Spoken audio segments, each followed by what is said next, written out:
bundoq bosaman. Qilavini ketyapti-da. Как будто anaqa boshqa mashinaga o'tirganda bo'laman, bor.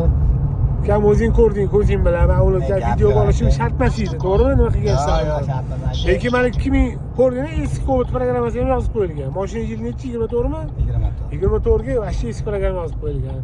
Mayli tushiradi hech narsa emas, lekin mashina Cobaltda yurmaydi-da. Yo'q, hozir yengil, hali zavoddan olib chiqqanimda qanday yurayotgan bo'lsa, xuddi shunday bo'lib qoldi. Mana benzin holatida yuryaman o'shanda. Mana seni menga kim yubordi o'zi mana aslida? Jahon aka aytuvdi, sizda qildirib ketgan ekan. Ha. O'shanda bir kelganimda o'zingiz mana miyani zapchastlarini almashtirib yubordi. To'g'ri, mana hozir hamma narsa original qo'ydi, to'g'rimi? Original qo'yib. Hammasi cho'tkimi? Men aytganimdek gapimga programmaga ish qolmadi. Gapimdek bo'ldimi? Ha, bo'ldi. Bir xilligi yoki mana qo'yilsa yoqmaydi. Mana endi hamma o'z bilgandek qiladi. Lekin biz bilgandek qilsa mana rezultat shunaqa bo'ladi. Ha, aka, yaxshi gap. Okalar, mana mashinamizni Cobaltni cho'tki qilib berdi. Hammasini original qo'yib, programmani cho'tki qilib berdi.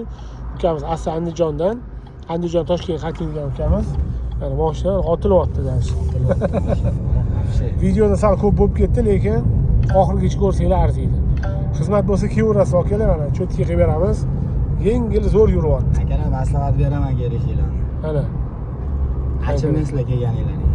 Gap yo'q, rahmat, sog' bo'ling.